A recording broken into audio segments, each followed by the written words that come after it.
Hello, and thanks for joining us for this month's edition of The Scope of Things, a no-nonsense look at the realities and enigmas of clinical research based on those closest to the action who aim for great and, if need be, are willing to shake things up. I'm Deborah Borfitz, Senior Science Writer for Clinical Research News.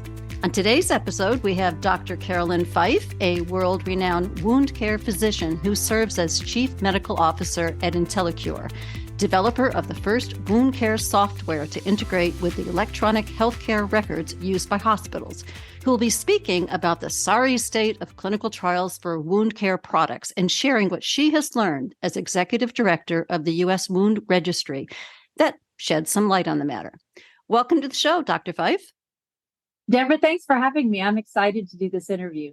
The same here.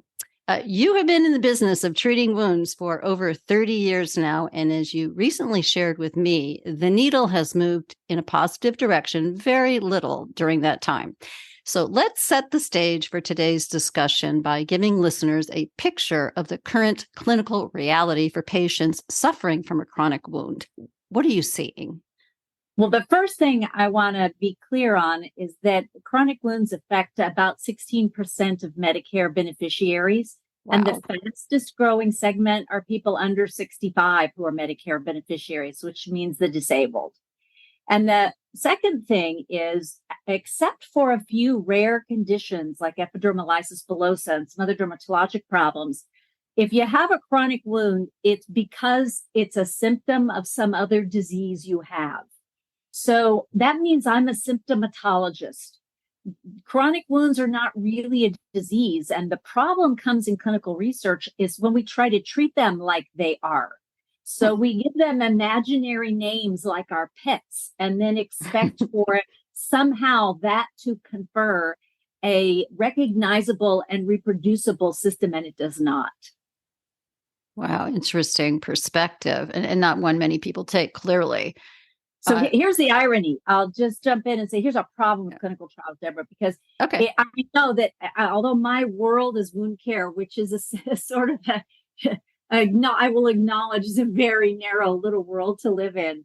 I have a feeling these problems aren't unique to wound care clinical trials. I bet that in your expertise, you can tell me that all clinical, especially focused on the FDA, will attempt to exclude as many confounding variables as possible, which means you're looking for the simplest, healthiest, least complicated patient, no matter what kind of trial you're doing, whether it's hypertension or something else. Yeah. And the irony for us for chronic wounds, let's just take diabetic ulcers, for example, is that they're always a symptom of bad diabetes because the diabetes has to be bad enough to give you peripheral neuropathy.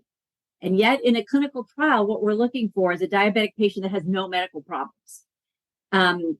I first realized that something was terribly wrong. You know, I'm just as a girl from Texas, small town Texas. And so I sort of chance into starting a wound center, stumble into my first clinical trial in 1997 and had a clinic, a waiting room so packed with patients, there was no place to sit down.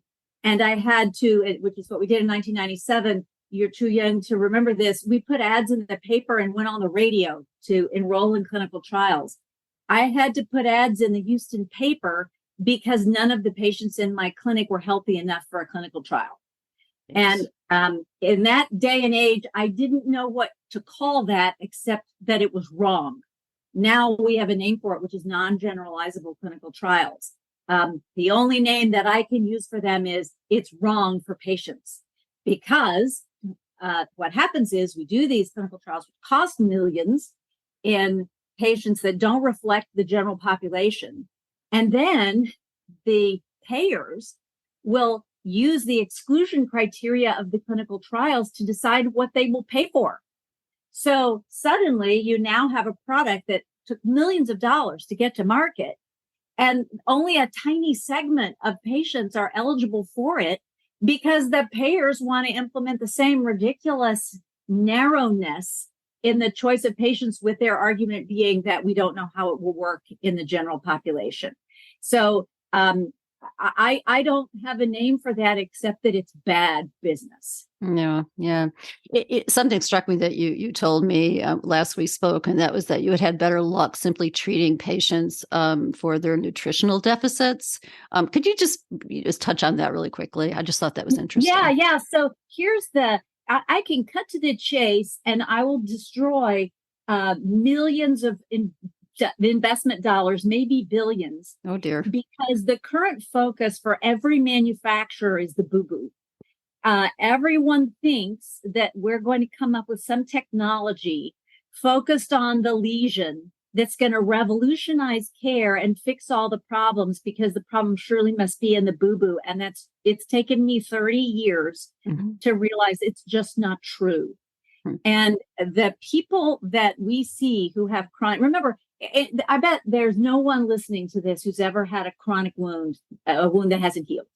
It's despite the complexity of this physiologic process, it's one of the most complicated, elegant processes of the human body. And the most common reason for it to be stopped, quite frankly, is a nutritional deficit. So simply by getting vitamin D fixed, if your vitamin D level is less than D25 levels less than 30, you can't make collagen. The simplest, cheapest thing we can do is give people enough vitamin D. Nobody takes enough. Our estimated daily requirements are just calculated wrong. The other thing is L-arginine, which is the substrate for nitric oxide, and everyone now understands what that means in terms of regulating tissue perfusion.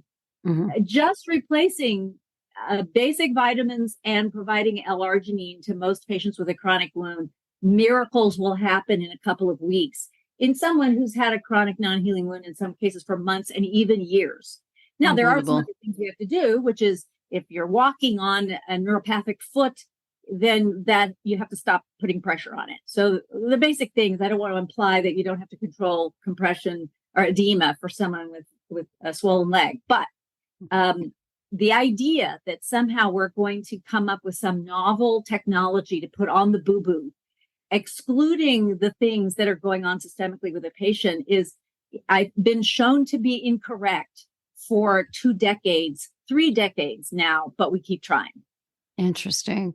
Yeah, getting back to wrong wounds and the wrong patients, your mantra that I've been here for quite some time now when it comes to clinical trials, this whole mismatch between who's in studies and who those real world patients are. I mean, do you, obviously you've already indicated why this matters so much, but do you think people generally appreciate this, or are they coming to appreciate it? What have you seen change in terms of mindsets?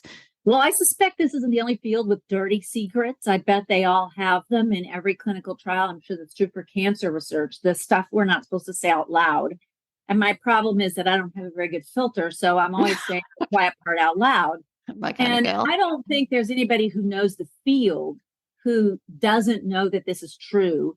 And I don't blame the manufacturers, because these are requirements from the FDA. They're doing the trials they were told to do by the agency they have to get approval or clearance from. So it's not their fault. And I would even be okay with it if it didn't have payment implications that could mean that an unsuspecting physician who wants to do the right thing, this new product hits, they're told that it's the greatest thing since sliced bread. They use it on everybody they can find, and then they get a Medicare audit and pay 100% of the money back, which is what is going on. And by this time, the manufacturers moved on. They're quite content because they sold their product, and their investors are happy. And the docs are left pulling money out of savings and borrowing money to pay back the money they've lost in a Medicare audit because they used it. So the people who get punished are either patients who don't have access or clinicians who don't realize that they're not going to be able to use it as described.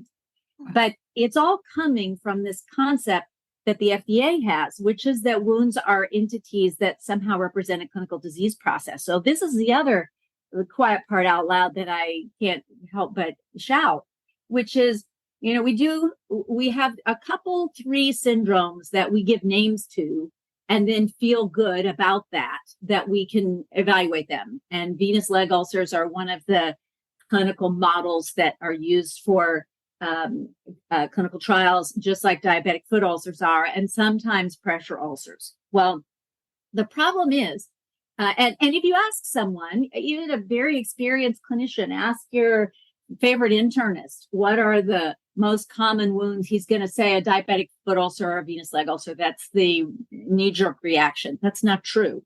The most common type of a chronic wound is one that doesn't have a name. It's, I hit my leg on the coffee table and it never healed. I could have a whole clinic just from the open dishwasher door. Somebody really needs to redesign dishwashers. But it's the elderly little lady who is on prednisone for her rheumatoid arthritis, and she has a minor trauma where she banged her leg on her walker, and 6 months have gone by and it's not better. Wow. So that's the most common wound in the United States, at least in the over 65 group. And no research is done on them because we can't give them a name. So I say that it's like pets. We give things these imaginary names and then we feel like we know them. And that's just silly. So we exclude. And by the way, actually, I lied. The most common wound is not the chronic ulcer if I hit my leg. It's a surgical dehiscence. That's the most. Did you know that's the most common wound in the United States is a surgical dehiscence, as the wound that got sewed up and then split open. Ew. And everyone thinks those are due to infection. They're not. Those are primarily due to nutritional deficits, and they get secondarily infected after they open up. The second most common wound is I hit my leg on the coffee table. Right. Guess how much research is directed at those two top problems? None. Wow. None. Wow. Okay. If the buck stops with the FDA, how can the agency have gotten this so wrong for so long? What is enabling these misperceptions to persist, I guess? It's the idea that diabetic foot ulcers and venous ulcers are the things that are common. First of all, they've been sold this bill of goods that's the most common wound type. It's simply not. And we can prove that with claims analysis for Medicare and other payers. So part of it is a successful and incorrect marketing campaign for diabetic foot ulcers and venous ulcers, because there is a lot of technology directed at that. So you get this vicious cycle that if you believe that that's the most common thing, and because it has a name, so the FDA believes it to be an entity, then they will agree to sponsor trials believing that somehow wounds collected under that rubric enough resemble each other that they could constitute a clinical trial population. And so our big problem in, for example, surgical dehiscences is how do you fight a battle on all fronts when a huge reason for surgical dehiscence are, for example, the medications that a patient takes which inhibit wound healing. There's exactly zero conversation about the long list of medications that actually inhibit wound healing. Although billions are invested in clinical trials, no one wants to talk about the side effects of certain drugs to prevent wounds from healing. That has no traction at all. So part of it, in answer to your question, is the FDA wants a clinically identifiable syndrome, and they believe that diabetic foot ulcers and venous ulcers represent one. And the big bucket of patients with problems don't have so many multifactorial contributions that nobody wants to tackle that as a bucket. Interesting. Have you ever tried approaching the agency with these concerns? And if so, I did. The FDA actually had a fantastic, I can send you a link if that's useful. They did, really, I have to give them credit. Thanks in large part to Deborah Borfitz, a very fascinating, just at the tail end of COVID, so it had to be virtual, 2-day meeting on wound healing with a cast of everybody who's anybody. And they let me give a talk on the wounds with no name and my concern over why this doesn't represent the population. So at least they've heard it. And I'd be happy to share with you my slide deck from that meeting because it's all online and I can provide the links if anyone's interested in that. It was well by the FDA. They still have not quite figured out what to do about it, but at least they have heard the story. Definitely do that. And I will provide a link to it. We'll write a story about this podcast and we'll include those links in that story. So please do that for sure. Yeah. I mean, any other attempts to kind of course correct that you're aware of and where have they gone, right or wrong? I mean, little baby steps in the right direction, maybe? There's some hope. There's some baby steps. And one of the baby steps has been to try to get to more generalizable trials by including more comorbid disease in diabetic foot ulcer and venous ulcer trials. And I'm very grateful. And I didn't even talk about the worst thing about DFU and VLUs. Here's the worst thing about the DFU trials. And that is that they've almost entirely, until very recently, focused on the most superficial foot ulcers that a patient can have that involve no deep structures and therefore are not limb threatening. And again, that's because these companies need to have a product that appears to induce healing. And they certainly don't want one that appears to fail. But here's the fascinating way in which research has been done up to now, at least in diabetic foot ulcers. Mm-hmm. And that is, you don't want to pay for a trial that lasts more than 12 or 16 weeks. So you work backwards to figure out what's the largest size of a wound that could conceivably close in that time frame. And then you make the trial just short enough that all of those wounds wouldn't close naturally. It sounds so crafty. It's very crafty. So that way, the product you're testing, you're not actually testing whether or not it heals a wound that wouldn't heal. You're testing whether it heals a wound faster that was going to heal anyway. Wow. But you can truthfully claim that X% of the patients with your product healed compared to X% of those without your product have a p-value that's impressive, and everyone pats you on the back and says, see, your product heals wounds. If they had run the trial for 26 weeks or 36 weeks, the controls would have also most likely healed. So that's the sort of terrible craftiness of the way things have been designed. Yeah. There are finally some manufacturers with the guts to say, our product is so good that we're willing to tackle these more severe diabetic foot ulcers. And by the way, the reason it matters, we did the Registry did a very interesting study once where we took a consortium of 6 clinics that were all using the same documentation system and contributing data to the Registry, which is how we knew. And they were doing, between these 6 clinics, 5 prospective randomized controlled trials for new products.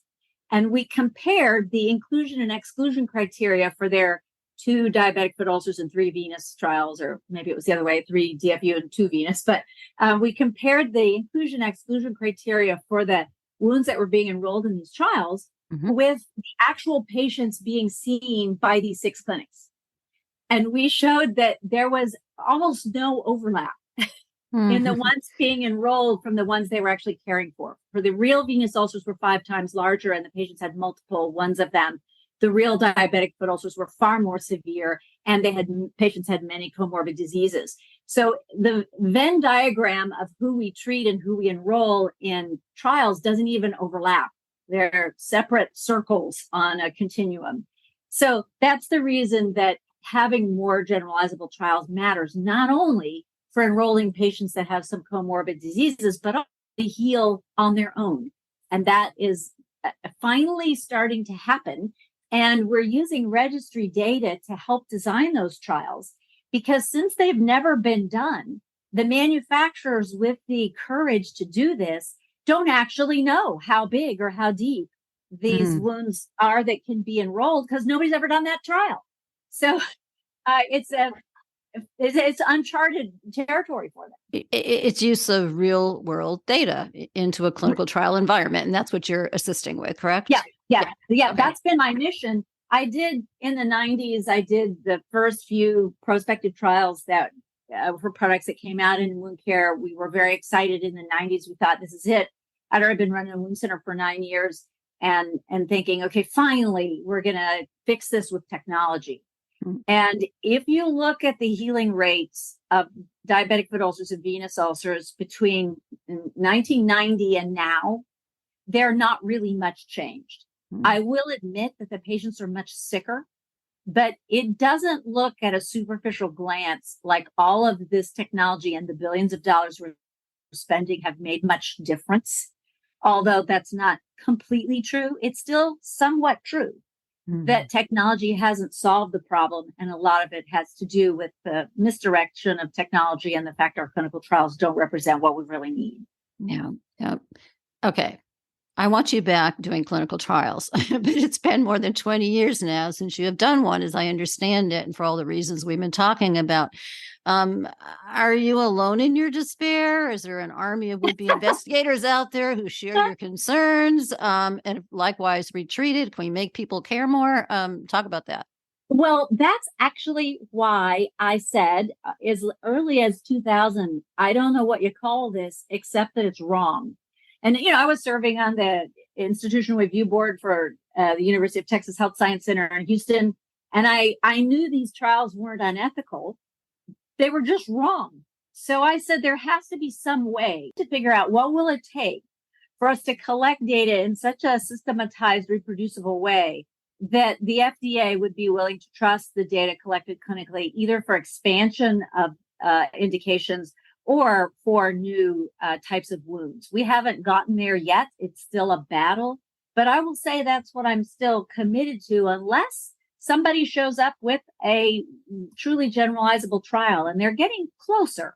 So I'm a little bit more willing to back away from my firm decision that somebody has to find a better way to do this. And so maybe I'll give you a definite maybe that it might be true, but what I'd reach is how we could enable the use of real world data for enhancing or expanding FDA policy. So the day that you start doing clinical trials again may not be too far off. And when you say you're waiting, are you waiting for any particular response from a particular, like a research group, from the FDA, collaborators, manufacturers? What are you waiting for? Who are you waiting on? Manufacturers are finally getting the courage to say, we think our product is so good, we'd tackle the ones that really aren't going to heal on their own. And so that's exciting when a manufacturer comes to us and says, look, we want to do a clinical trial and we're interested in enrolling people with the following diseases. We're not going to a priori exclude everyone with heart failure, everyone with a hemoglobin A1C that's over 10, everyone who's got, the following problems. I start to perk up, because then you're talking about my people, and they're willing to enroll ulcers that are into the joint capsule, for example. Like, finally, we're starting to talk about things that matter. Personally, I still think that the answer is going to be systemic and not local. So I am waiting for the day that somebody says, here's this thing that's going to finally correct some of the systemic problems we have. And of course, the sad reality is that some of the systemic things are so inexpensive and not novel that many of the barriers could be overcome if we did really basic things that no investor is going to want to spend millions of dollars investing in, because you could get it off Amazon. And that therein is the problem that we have for these patients, which is that nutritional assessments in many cases, it's almost impossible to get a vitamin D level on a patient unless you say that they have a falling problem. Like, you can't just get a vitamin D level covered because they have a chronic wound. That our sort of ridiculous bias against the idea of evaluating nutritional status is really horrific. And none of the supplements or the products that may be valuable, and I'm just talking about vitamins and L-arginine, are covered by payers. So we have a blindness to one of the most basic problems that costs the U.S.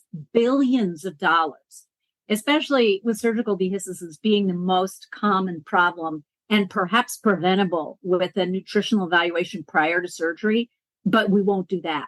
So that sort of gets to this whole issue of the barrier to real innovation is that no one will fund a study that doesn't clearly notch into the reimbursement structure that we currently have. So a truly novel product, it's totally understandable that people want to know what their risk is if they're going to fund new technology. And so the new technology we see just keeps being different iterations of the technology we've already got. Because a true innovation that was disruptive to the current reimbursement structure couldn't get funded. Nobody would risk it. So let's say it turns out to be a nutritional supplement. No one would fund that study because they're not covered by payers. There's no logical financial win for a truly novel technology. I think that's probably the biggest problem. That was one of the questions the FDA had, which is, why don't we see true innovation? And the answer is there is no true innovation unless it fits into the reimbursement structure that we currently have. And that's a circular logic that's not good for patients. Yeah, wow. And this may or may not get at what I want to ask you about last here, and that is kind of a plug, I guess, possibly for your Wound Care Evidence Summit, where I know payers have been involved in the past. I've seen you've hosted these from time to time in Bethesda, Maryland, where supposedly all the outstanding issues with wound care clinical trials were being openly discussed, and there was researchers there and regulators and clinicians and manufacturers and policymakers, et cetera. What has come out of those dialogues, and are we getting anywhere? Is there hope? We don't. It's hard for me to point to a clear win. You first have to identify the problems, but here's one of the things that I think is a barrier, and that is, at least as far as Medicare is concerned, we're not allowed to talk about cost. But the private payers and Medicare always consider cost. And here's my suspicion: when you try to link together the developers of products with the entities that pay for them, is that the payers know whether a new technology has really made a difference. It was a long time that I was reluctant to consider healthcare cost as a surrogate for benefit, but I'm on board with that now. If a technology really bends the cost curve, like if it really works, it will bend the cost curve. Okay. So what I suspect, and what frustrates me, is that we don't have access to the cost information that the private payers and even the Medicare use in order to make these decisions. If we could talk openly about cost and we could ask the question, does this technology really make care cheaper, which would imply that it actually makes something better, then I think we'd be able to tell the truth and shame the devil. And I think right now the payers know when a new technology does nothing but ramp up cost and doesn't really fix problems. There must be some way that we could all have access to the cost data that they're looking at, and then we could look honestly at whether technology is making a difference. I feel like that's the thing that would change the most, and it would also enable us to have better conversations with payers over what they're going to pay for. Cost effectiveness research. Yes. I think it's time for us to start talking more about cost, and that's a fair surrogate for whether something really works. I love that. Thank you so much. Well, you have been, as always, crystal clear as to why the current state of wound care and wound care research kind of makes you mad. And it's a righteous anger, Dr. Fife. It's good to know there's someone out there who cares so much and so passionately about what really matters, the patients on the receiving end of all this. Please don't stop shouting from the rooftops, because what you do matters. And please keep me posted on any degree of progress as, the days, months, years progress here. And thanks so much for taking the time to be on the show today. Deborah, thank you for caring about these patients. I absolutely do, as you do. I'm vicariously through you, Cara. You make your case so well. And as always, everyone out there, a big thank you to you for listening in. If you're not yet subscribed to this podcast, please consider going to Apple Podcasts and doing so right now so you don't miss your monthly dose of news and perspectives you'll be hard-pressed to find anywhere else. And if you're up for it, I'd be so very grateful if you'd leave a rating and review on Apple Podcasts too. One final note, if you like today's conversation, it is only a glimpse of what you can expect from the presenters and panelists we have on tap for CHI's Summit for Clinical Ops Executives Europe, aka Scope Europe. Please plan to join us October 17th and 18th in Barcelona, Spain. And please be sure to use the discount code SOT10 for a 10% discount off any current rate. For more information, visit scopesummiteurope.com. Bye for now.